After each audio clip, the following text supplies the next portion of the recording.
o Geraldo já tinha te escolhido, já tinha te separado como profeta, designado a ti a profeta das nações. Pois bem, quando eu vejo Deus escolhendo Jeremias, Deus do ventre da tua mãe, eu vejo que as peças que Deus tinha nas tuas mãos não lhe serviam. Eu vejo que aquilo que Deus tinha nas tuas mãos não lhe servia para ele usar. Porque na época de Jeremias, Jeremias não era o único profeta, Jeremias não era o único sacerdote. No tempo de Jeremias havia milhares e milhares de profetas, havia milhares e milhares de sacerdotes, mas nenhum que pregava, nenhum que falava aquilo que Deus ordenava a falar. Mas porém, quando vem a voz de Deus a Jeremias para a tua chamada, fala-se a palavra de Deus que Jeremias vai temer, dizendo: Deus, eu não posso, pois sou eu ainda uma criança. Quando eu vejo Jeremias dizendo para Deus que ele é uma criança, eu vejo com duas formas. Jeremias pode estar dizendo, falando da tua forma física, também pode estar falando da tua forma espiritual. Jeremias pode estar dizendo que ele é uma criança em conhecimento, porque eu vejo o apóstolo Paulo dizendo: sou eu uma criança aprendendo a gatear, não posso comparar o meu ministério com os demais apóstolos. Quando eu vejo o apóstolo Paulo dizendo isso, eu posso pôr no meu coração que Jeremias também estava falando da mesma forma, pois Jeremias havia sido crescido em uma casa sacerdotal. Jeremias estava acostumado a conviver com sacerdotes, com profetas maiores do que eles, homens que sabiam falar melhor que ele, homens que achavam que tinha intimidade mais do que ele, homens que tinham cargo elevado mais do que ele. E nós, humanos, aprendemos a olhar o que nossos olhos vemos. Se nossos olhos veem pessoas mais elevadas que nós, o que nós tememos o nosso coração. Mas Deus não olha para nós como nós olhamos. Deus abre o coração do homem, abre o coração da mulher e tira de lá o que nós temos melhor para oferecer. Se a sinceridade, se a unção, se a graça, é esse que Deus escolhe, é esse que Deus chama. Porque a palavra de Deus está dizendo: sou eu, Deus, que capacita os pequenos para confundir os grandes, usa as coisas loucas dessa terra para confundir as coisas santas. Se tu tens sido desfavorecido no meio dos teus, eis que eu quero te dizer essa noite: os olhos do meu Deus estão sobre ti.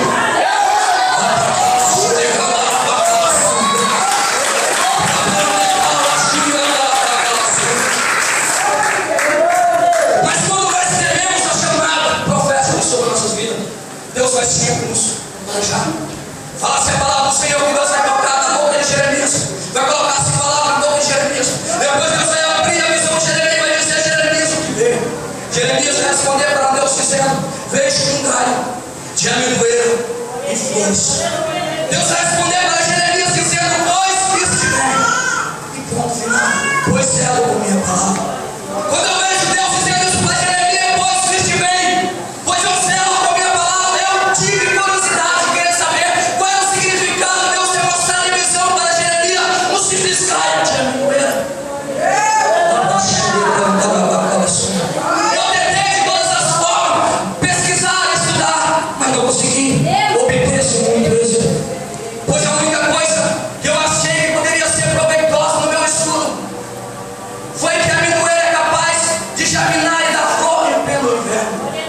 Pois sabemos que cada vez que a palavra inverno vai ser dita dentro da Bíblia, ela vai estar representando dias difíceis, dias de dificuldade. Aí eu consegui tirar algo de bom para a minha palavra. Pois assim como o inverno são para todas as plantas, mas nem todas vai passar pelos mesmos processos. Há umas que perdem as folhas, há outras que vai dar flor. Assim também, o dia de luto, o dia de prova são para todos nós, mas nem todos nós vão passar da mesma forma. Há um que vai passar rastejando, mas haverá uns que vai passar de cabeça erguida e dando fruto para o Senhor. Se tu não respondesse um, levanta a mão para cima e adora.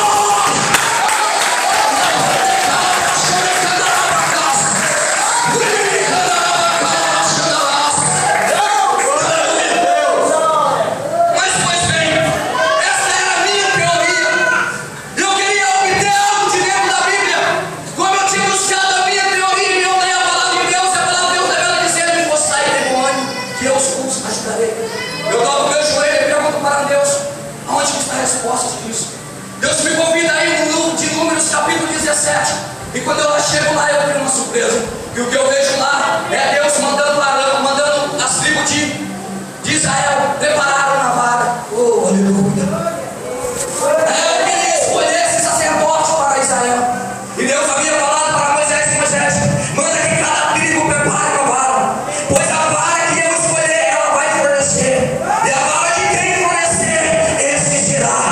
o futuro sacerdote. Eu vou continuar lendo a mensagem, até eu não estava entendendo o sinal. Continuei se lendo a mensagem. Eu vejo a palavra do Senhor nos revela dizendo que cada um deles prepararam-se, colocaram-se na presença do Senhor. Na manhã seguinte voltaram lá para ver cada um da sua vara. Fala que 11 varas não tinha dado-se nada, mas porém a vara de Arão tinha flor, e além de flor, ela tinha semente de amendoeira. Quando eu vejo dizendo que a vara de Arão tinha semente de amendoeira, eu aprendo uma coisa: que a vara que Arão usasse naquele dia foi uma vara de amendoeira. Aí eu fui entender a visão que Deus estava dizendo para Jeremias: Jeremias, estou eu entregando para ti a minha autoridade. O homem da terra pode ter autoridade deles, mas a minha eu passo para ti nessa noite.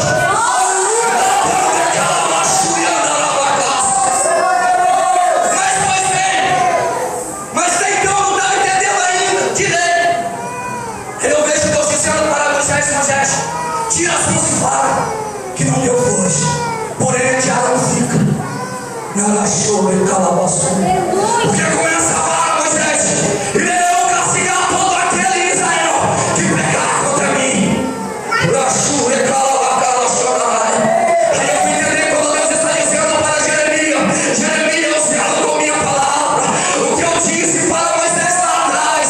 A vara já apodreceu, as flores já eram, mas a minha palavra, Jeremias, ela continua. E é com aquela vara, Jeremias, que eu irei castigar agora a nação israelita. Se tu pode levantar a mão para cima e dar um brado de glória a Deus.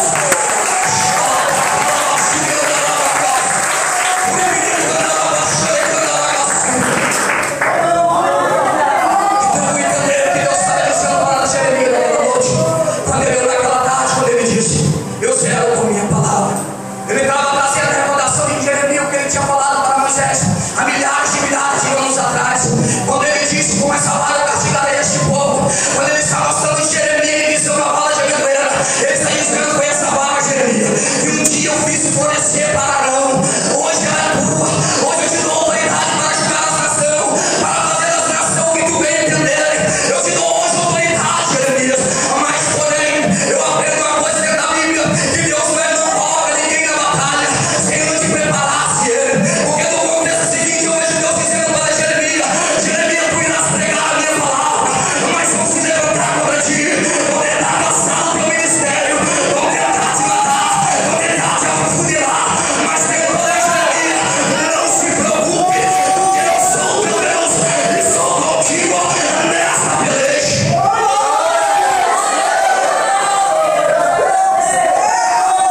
Imagina o ciúmeiro do coração de Jeremias indo-se embora quando ele ouve Deus dizer que ele é com medo. Imagina todo medo, imagina o Jeremias levantando, se colocando de pé e dizendo: se Deus é comigo, não tenho nem esse Mas pois bem, mas chega o tempo de todo sacerdote vir dar uma palavra a Israel. Todo sacerdote vai vir, vai ministrar-se uma palavra a Israel. Israel já estava acostumado a ouvir palavra de ânimo, já estava acostumado a ouvir palavra melancólica, palavra que apenas saía do homem grotesco do trono de Deus.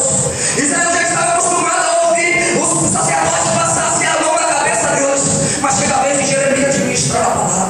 E quando chega a vez de Jeremias administrar a palavra, Jeremias vai começar gritando, dizendo: ó Israel, o que foi que Deus fez para vocês o abandonarem? O que foi que Deus fez para vocês seguir outro caminho e seguir a Deus estranho? O que foi que Deus fez a vocês? Imagina se Israel vai acontecer, fica em completo silêncio. Imagina ninguém falando cidade, olhando para o outro, dizendo: essa palavra é diferente.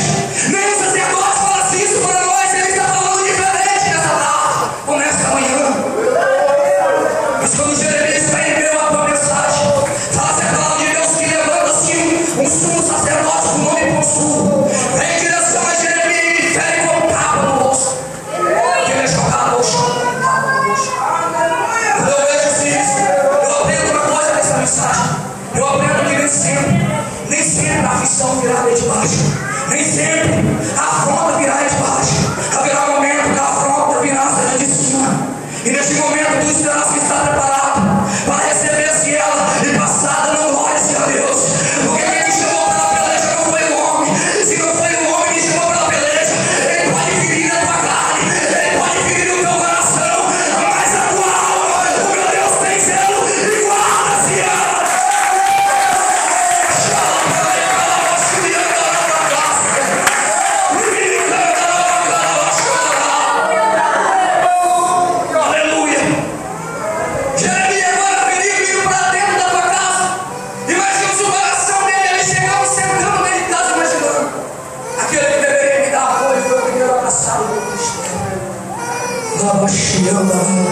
Mas todo homem é homem de Deus, toda mulher é mulher de Deus. É só diante da dificuldade.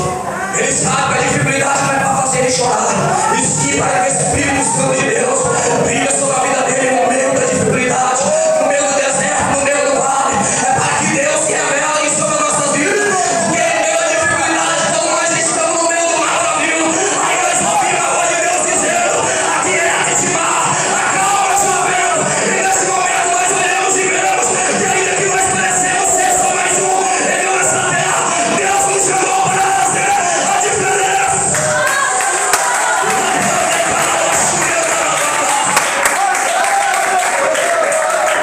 Jeremias vai voltar para dentro. Jeremias agora vai começar a ministrar a palavra no meio da praça pública. Aleluia.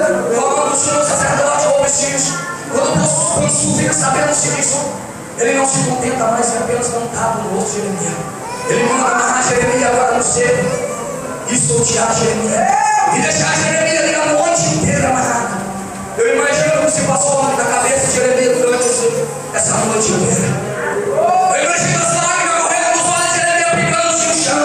Eu imagino se ele entrando, olhando para o pastor e dizendo: pastor que viu todo o meu ministério crescer, pastor que viu eu crescer dentro da presença de Deus, agora está gastando o meu ministério.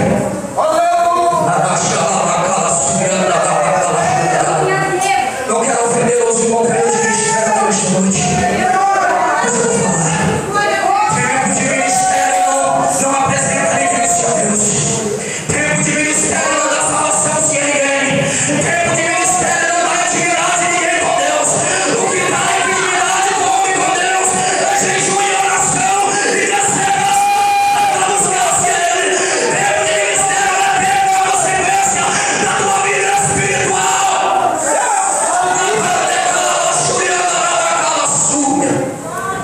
Aleluia! Jeremias não vai parar de pregar a palavra de Deus.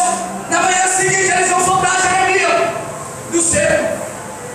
Mesmo assim, Jeremias não vai perder esse homem. É permanecer pregando essa palavra.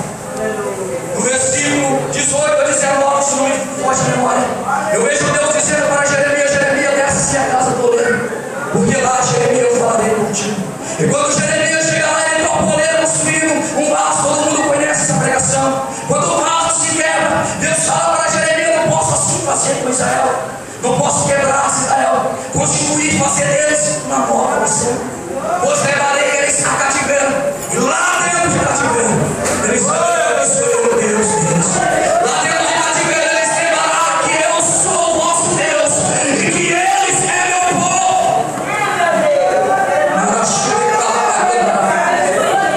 Fala assim a palavra de Deus, que Jeremias vai pegar assim o povo não vai ouvir. Deus agora vai mudar seu projeto. Vai falar para Jeremias: agora, Jeremias, eu quero que você pegue um vaso pronto, um vaso forjado, leva na porta de Israel, chega lá, quebra-se no chão, e quando ele estiver em pedaço, eu quero que você grita para todo Israel, dizendo a Israel: assim como esse vaso depois de forjado não tem mais conserto, assim será vocês diante de nosso Deus. Não haverá mais perdão, não haverá mais conserto para vocês. Ela chuva e cala. Aí eu vejo pregador confundindo-se essa mensagem. Não gosto de combater essa pregação e longe de mim fazer isso. É porque o meu ministério está começando agora. Quem sou eu para falar de pregador? Nem pregador isso ainda. Aleluia. Fala assim, eu vejo o pregador dizendo que por isso nós devemos tomar cuidado, porque se nós se quebrar depois que nós se tornamos um vaso, não haverá mais conserto para nós. Quando o homem fala assim, isso talvez ele trazer essa alma, ele espanta-se essa alma, porque você que nós pregamos estão pregando para isso, diabo. Pessoas que um dia foram e que agora não é mais. E quando eu digo o coração dessas pessoas, o que Deus estava dizendo naquele dia era simples. O que Deus estava dizendo que para Israel ele não daria mais perdão, e não que todo vaso não daria mais perdão. Porque eu leio na palavra de Deus uma mensagem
chamado no centro, perdão, e aceitado.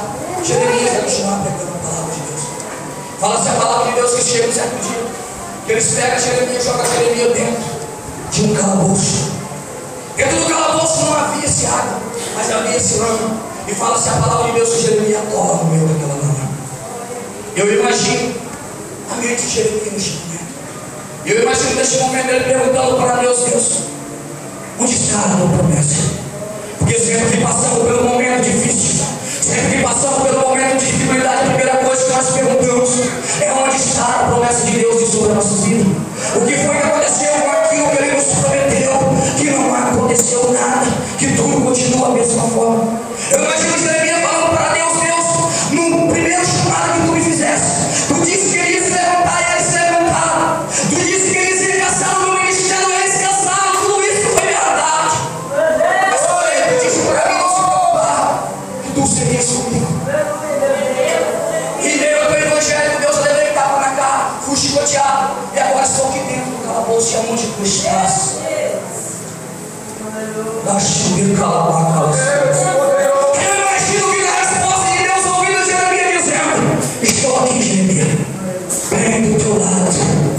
Que eu te disse, Jeremias, que eu passaria contigo, que eu seria contigo, mas não te disse que te livraria. Quando tu levantava, Jeremias estava lá do teu lado. A noite que tu passou amarrado no cepo, eu estava lá contigo, e estou contigo, Jeremias, dentro desse calabouço. Eu prometo, dizendo com minha palavra: sou eu contigo, meu sou.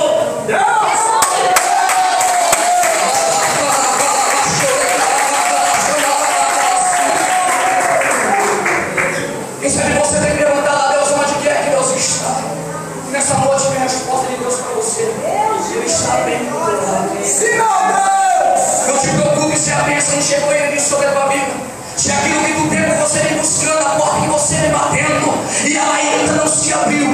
Não se preocupe, porque quando meu Deus querer, ela vai ter que se abrir. Se a tristeza tem permeado o teu coração, se a bênção que você tem, vai já receber, muito tem recebido e você ainda não. Não se preocupe, meu tempo também chegou. Pois há uma passagem muito bela dentro da Bíblia que eu gosto sempre de relatar nas minhas pregações. É a passagem pelo Jordão, quando Deus abre o mar para o povo passar. Pois eu imagino na minha mente, que dentro da Bíblia não tem isso. Eu imagino na minha mente os jovens da época passando correndo. O soldado, o seu igual físico, também atravessando o mar correndo. Mas porém ali havia mãe com filhos que não podia morrer. Pessoas paralíticas também que não podiam morrer. Pessoas idosas que também não podiam morrer. Mas sabe o que eles fizeram? Apenas baixaram. Não olharam para os que tinham chegado do outro lado. Apenas colocaram no coração: eu também vou chegar. Mas sabe o que eu acho mais lindo nisso? Eu imagino os jovens que chegavam correndo do outro lado, lembrando dos seus avós, dos seus pais, que são idosos, que ficam aí dentro do mar. E quando eles vão dar o grito de vitória, o grito ficando entalado na garganta deles, eles tendo que se curvar, lavar o joelho, levantavam para cima e diziam: Deus, não permita que o mar se feche.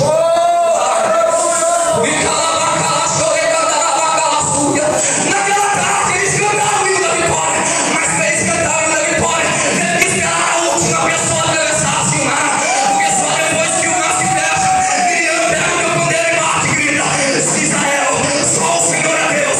Se quiserem cantar o hino da vitória, também terá que esperar você chegar do outro lado do mar. Os que chegarem na tua frente terão que ficar com o grito de vitória e da lá na garganta, que o grito de vitória não é cantado sozinho, mas é cantado em coro. Se tu queres isso, levanta a mão para cima e adora.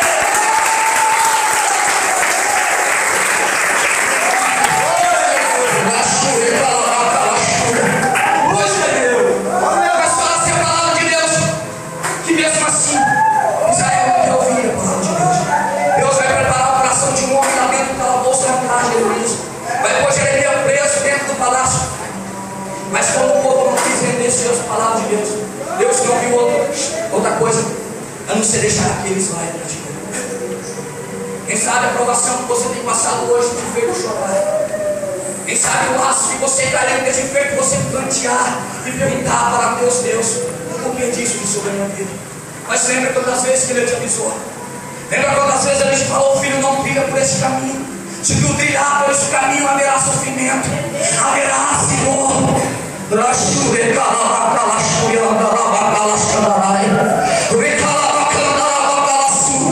E quando o homem e a mulher não ouvem a voz do nosso Deus, o sofrimento vos espera. Porque diz a palavra que Deus sabe o que Deus fez para nós é o caminho perfeito, mas nós não sabemos trilhar por ele. Deus é o poder, Deus de glória. E Deus deixa Israel ir a cativeiro. E 70 anos eles passaram cativado por não ouvir a voz de Deus. O Espírito Santo de Deus possa falar melhor em cada coração dos caras.